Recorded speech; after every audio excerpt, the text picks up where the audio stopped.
What up, y'all? How you guys doing? Shout out to the collective. Sitting here chilling in the automobile right now. I uh I was just reviewing my full body workout last night, and I was just thinking because I tossed my lower back out probably about 3 to 4 weeks ago.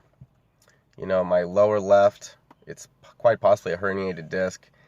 Just a lot of wear and tear from not the past 5 years as much as the previous 10 years before that. Constantly um, obsessively going in and giving myself heart palpitations to just pushing my body beyond failure.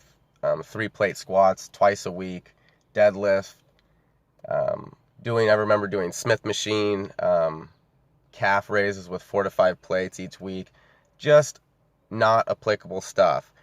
The strength and tenacity of a young warrior was there, and I was able to accomplish it. And yes, I was getting muscle activation, but the absolute necessity of the weight, no need. No need. I don't do that kind of shit anymore. And that's just the process as we learn. That's what's the beauty of the Instagram and social platforms these days. If we had this information even 10, 15 years ago, I'm like, good grief, it would have been so helpful to have the mind of a Olympic weightlifter and a philosopher and a chemist, and a biologist all collaborated into one. Now you can just go through your daily news feed and collect all this shit in a flick of a finger. But anyways, my low back has gone out like 2-3 times in squats over the years, just from like shitty form and also really not connecting to each rep.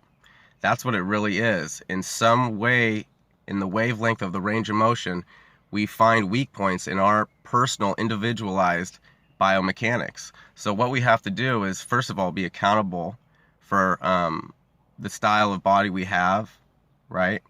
Use exercises to our mechanical advantage, right? Don't just use exercises you see online just because you see some dude with a big back and he's doing barbell rows. Doesn't mean it's going to work for you the same, right? So anyways, on that note, I was thinking for myself what healed me up, and I'll do another video on what actually brought down the inflammation, swelling, and pain on a supplementation note. But for this, what I started to do in the gym was actually do everything counterintuitive to what you think. Much like in physical therapy, you start to get light stretching and range of motion back, but I went right back to all the same basics. I was doing hyperextensions every single day and really bringing blood into it every single day. That's another beautiful benefit of the full body routine, is the fact that you're getting blood into the body, full body, a lot more frequently.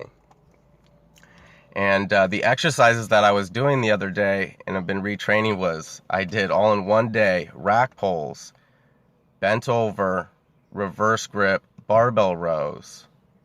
I also did barbell stiff legs, okay? And then I also squatted. So just about every lower back movement that could kind of put you in some kind of dire situation. But of course I was starting with lighter weight, and I'm moving myself up progressively, just using hypertrophy. But in the first 2 weeks, primarily focusing on just reaping benefit of every click in that range of motion. If you picture like a clock with all of its gears, if you picture 360 gear little ticks, picture yourself hitting every single little tooth around that clock on the gear. So when you're doing a deadlift, a squat, anything, a chest bench press, focus on absolutely owning every single bit of that lift from top to bottom. And if you do that, ladies and gentlemen, you will be growing as long as the sleep and the nutrition is there and the weight training protocol is there. Everything will fall into place. Just hold accountability and don't overshoot, okay?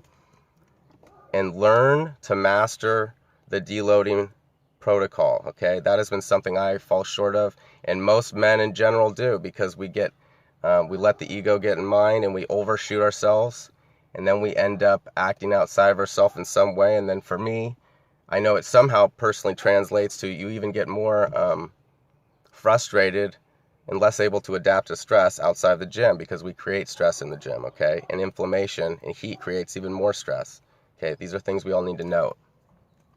So anyways, back to the absolute point, I just want you guys to focus on, if you're having like a low back problem or a hip problem, a sciatica or a knee problem, they're all one and the same. from the ankle, foot, calf, all the way into the bottoms of our feet.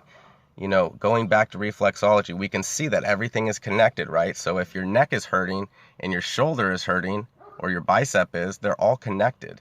You need to address every single bit of it and lower the inflammation in the body. And when you go back to exercises, make sure you're reaping every inch of that set, okay? Right on, you guys. This was just a little side note. I hope it brought a little bit of peace to your mind. Be up, stay up, and be good.